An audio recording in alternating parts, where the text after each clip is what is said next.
You're listening to Linked AM.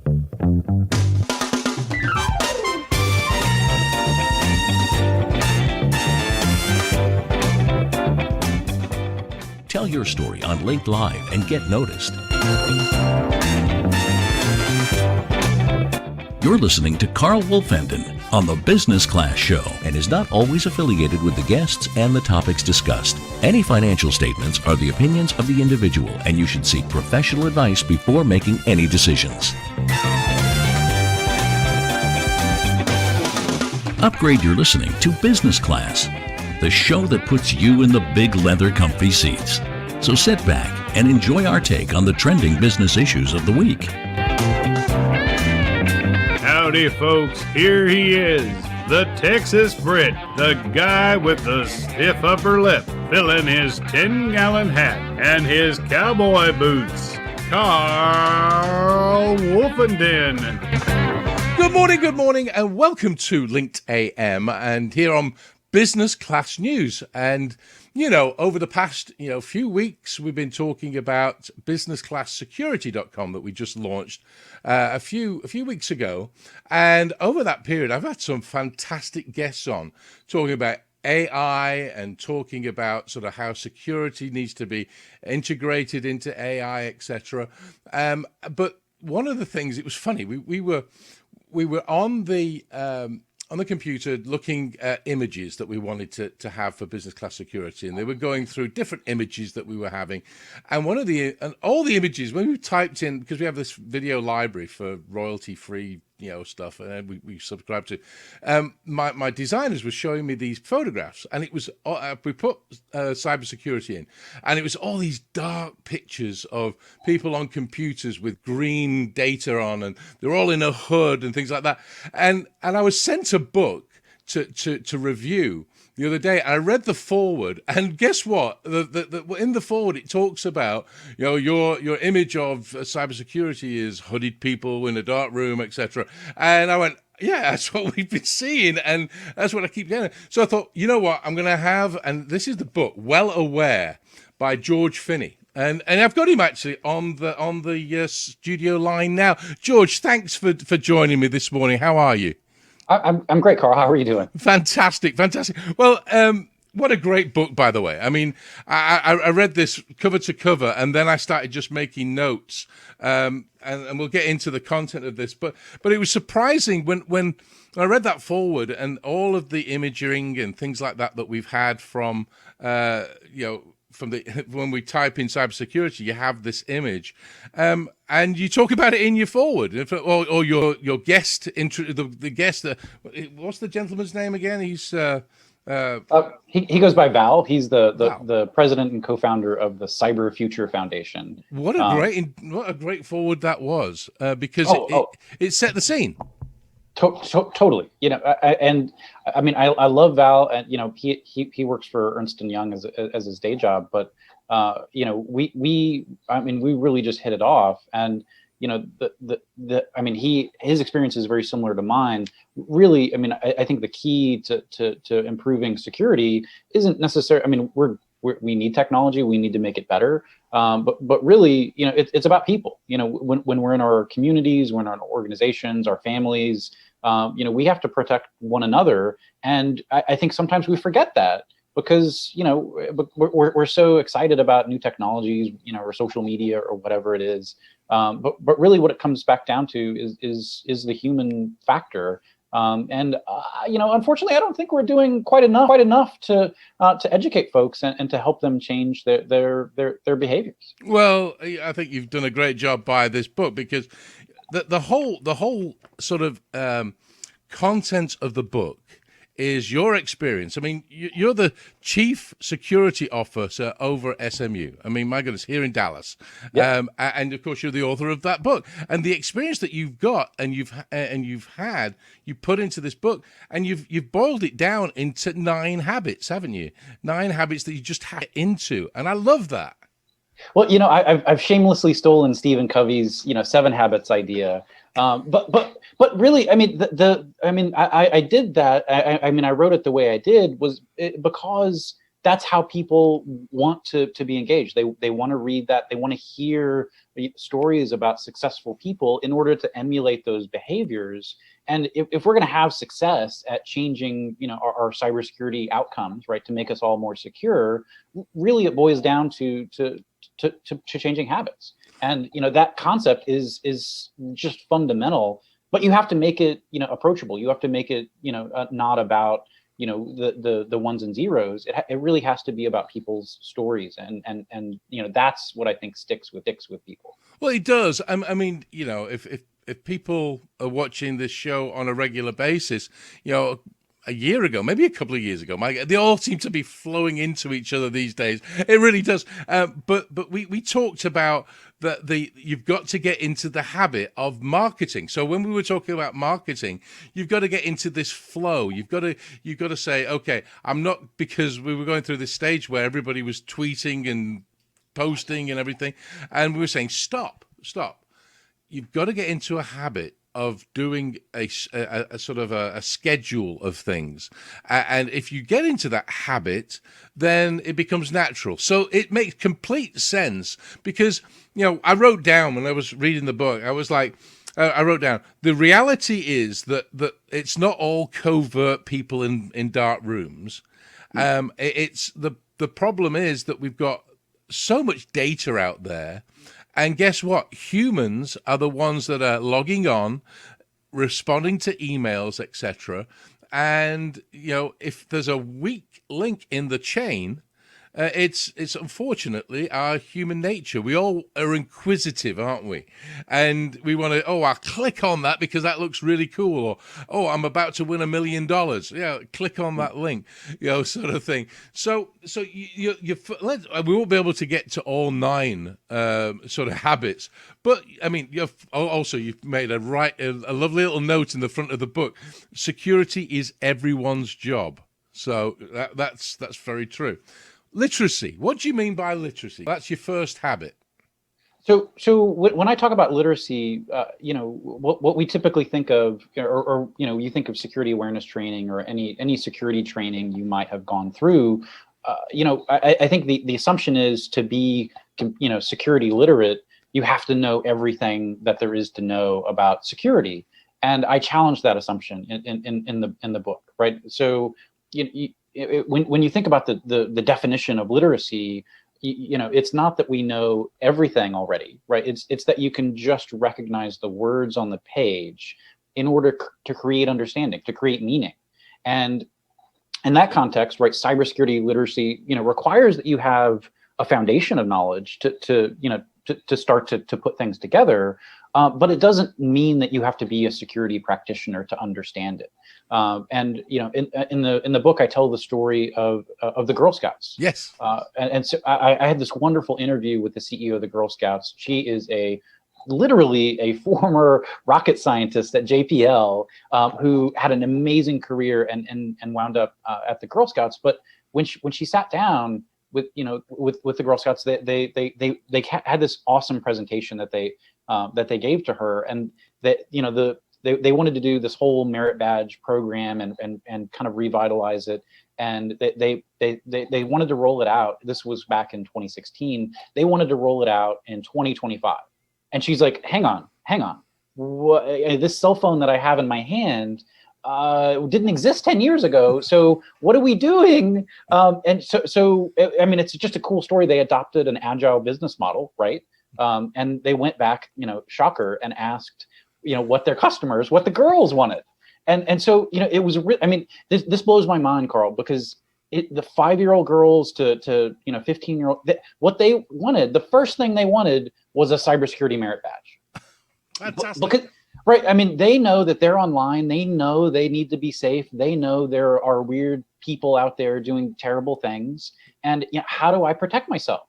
And, so the Girl Scouts took on this mission of figuring out, how to teach cybersecurity to multiple age groups, right? Because, a brownie has different learning, skills, requirements, habits than, a girl in high school, for example.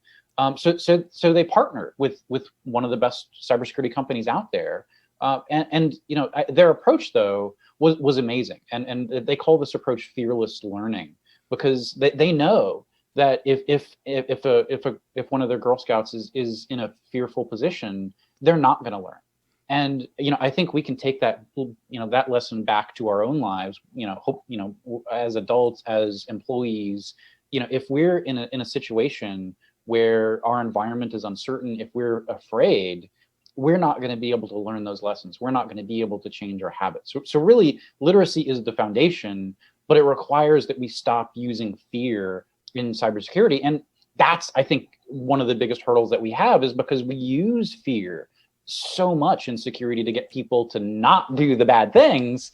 But we've got to, diffuse that fear in a way in order to free them up to have success at all of the other things that we want them to proactively do. Yeah, I think you're right, and it's one of those things, isn't it?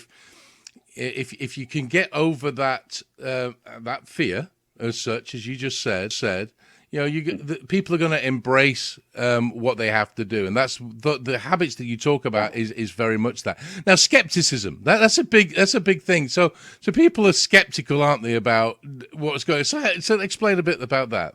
I think literacy, means, you're learning to read. Skepticism means, not believing everything you read. And this is incredibly timely right now, particularly given, the political climate we have. We know that there's an election coming up in a few weeks. And, there's this term out there, fake news. So how do we know what's legit and what's not? And, particularly with social media, like everybody, is essentially a journalist. Yeah. And so, how do we vet our sources? Are we vetting our sources? So I think the key to that is really understanding that, there's so in the book, I did, 3 years of deep research into psychology and neuroscience. And, there is a whole separate pathway in your nervous system for bad news, right? It travels literally faster than any other news inside your brain. You're hardwired to see something scary and to do something about it, right? Yep. So Defensive that's great. system. Yep. But for us, we know there's things like clickbait out there, right? When you see that headline that is a little bit too, scary, I think we can start to question that, right? And so skepticism is a habit. Means, developing those trusted sources, knowing when to challenge something, if your, weird relative posts something online and you're like, you didn't check Snopes, did you? Right. Snopes.com, right? That website exists to debunk the myths that are on the internet. But there are lots of things out there in our lives, again, whether it's at our companies, whether it's for your family, I think that habit, so we think of trust kind of as a spectrum. Like on the one end, there's trust, on the other end as untrust. And we do that in the cybersecurity industry as well. There's a whole architecture philosophy on how to build networks that we call zero trust. But trust is not the spectrum, right? So you're not going, okay, I trust you, now I don't. Right. Really, trust is a matrix. So Stephen Covey's son, also named Stephen Covey, talks about this in his book Speed of Trust. But it's really a matrix, right? So on the one hand, you have trust on one axis, and on the other axis of the matrix, you have analysis or skepticism or whatever you want to call it. But you need to have both high trust as well as high skepticism at the same time in order to have good judgment. And that is so powerful. To think about having trust and skepticism kind of coexisting with one another in harmony, if you will. But that really is what our brains need for us to do because of the way that we're hardwired. So I had a guest on the other day, and we were talking about the architecture of data and how AI is going to be deciding things, for us. So you take what you just said as such, and I'm hearing people say, "Oh, I'm going to go completely AI. I'm going to be completely autonomous, etc." But then you listen to what you've just said about, you've got to have that high trust and skepticism as such. can we train AI to do that, or are we always going to have human intervention to check and balance? I don't think we can outsource skepticism to our computers. Yeah, that's true. Yeah, that's good. So yeah, I mean, I think I love AI. I've discovered so much new music over the pandemic because my algorithms are trained to like, he likes weird stuff. Let me find the really esoteric B-side of that album. Yeah. I just light up like, okay, like algorithms are great. AI for antivirus, AI for security technologies is great. But at the end of the day, algorithms can be manipulated, right? So it's very controversial right now around facial recognition, precisely because those algorithms were trained to recognize the faces of Caucasian people, not other races, right? And so sure, we can go back with facial and retrain, and but then you get down to the technology itself, and the CCDs on cameras, they don't necessarily pick up the shading of non-white faces. So again, thinking about all of the same biases that we have as human beings have gotten translated into technology, have gotten translated into those algorithms. So I still think we as human beings need to have that skepticism of our own biases that have filtered it out into our environment. So I don't think we can outsource our skepticism habit. Well, if we do, then I think I'm going to get on a spaceship and go to Mars.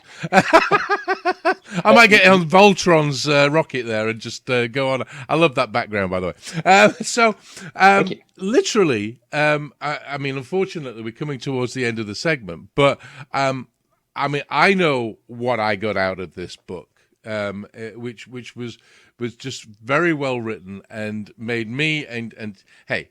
If you teach me something, that's something, and everybody out there knows, that. But what would you say you want the readers or the viewers of this show and the listeners of this show, but the readers of the book, what do you want them to get out of this? So I think that the research on habits, says, when we think about security, we've always thought about it as an obstacle, as a barrier, right? It's too much work to go out and do whatever George is telling me to do. So I'm not going to do it. I'm going to just keep doing and I think we have to get away from that. And we have to say, again, it's a habit, just like with your marketing example. Once you start to build that habit, it's natural. It's not extra work. It's just a part of your process that was the same amount of work as the old process. Whether it's, looking for red flags and phishing messages, whether it's combating fake news on social media, or whatever aspect of cybersecurity you have in your life, that's what I think the 9 habits bring to you. And it's not prescriptive, right? What a single mother has to do in relative towards cybersecurity is different from what an accountant would have to do relative to cybersecurity, is different from what a doctor would have to do relative to cybersecurity. So really the book is there to support you to succeed in whatever environment that you're in. It's not to turn you into another George Finney. It's really about turning you into a better, more successful person, whatever you are, because we know the stat out there that people are worried about is 60% of small businesses go out of business within 6 months after a breach. That's huge. That's the same kind of order of magnitude as a major fire, a tornado, a disaster, right? That is a real impact to your business. CEOs are being fired now for not getting cybersecurity right, and I think it's time for us collectively as a community to get cybersecurity right. And that I think is what I want to do with the book. I want to be able to support folks and make a difference in people's lives, and that's part of the title of the book. It's well aware, master the 9 cybersecurity habits to protect your future. That's really what's at stake here. Well, I mean, listening to you there, I recall an interview I did with one of our legal friends over at Lathrop GPM. and he was chief security officer there of compliance. And we talked about, and I didn't even think about it when I just thought I was going on talking about litigation and things. But you just said about the 60% of businesses go out of business after a breach. What he was saying was you need to put a plan in place.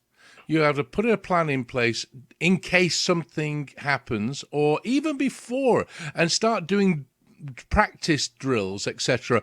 And guess what? I think that this book would be a great roadmap for a company to say, these are things I need to instill into my staff, because we've got to prepare ourselves and we've got to get into that habit. So him saying you have to put sort of exercises in place, etc., and put little.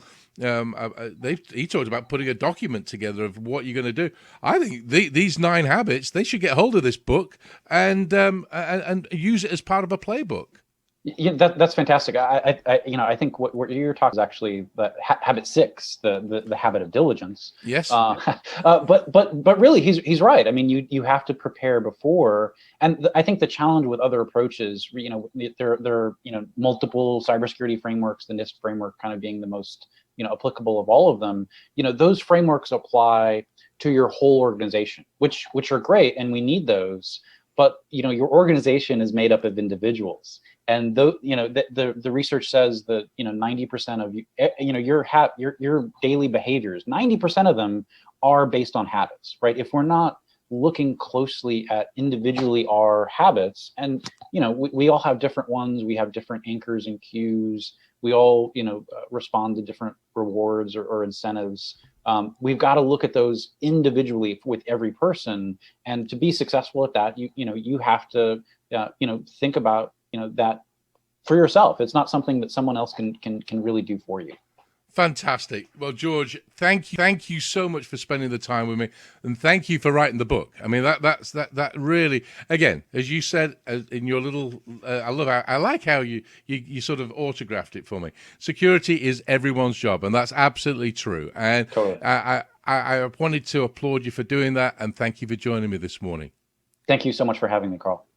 Of course, that was George Finney, and he's, of course, the author of Well Aware. And we just talked about it. I mean, my goodness, what a great book that is. And it just hit me, about all the things. What I like about my job as such, I call it a job. My goodness, I love doing this. Is actually stringing